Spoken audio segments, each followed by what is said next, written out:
Hello বন্ধুরা, ছেলের জন্মদিনে দেখো আমি আশীর্বাদী করছি।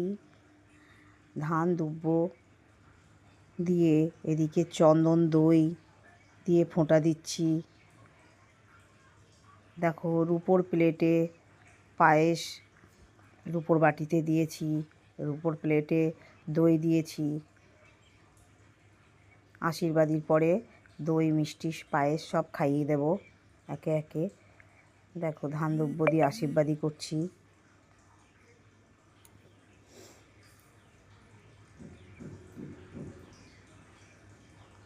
দেখো এই হচ্ছে সকালের জলখাবারে দেয়া হয়েছিল 5 রকমের মিষ্টি, রুপোর বাটিতে পায়েস, দই রুপোর প্লেটে, আর ওইদিকে লুচি আলুর দম দিয়ে হাতে এই দেখো মহাপ্রসাদ দিচ্ছি।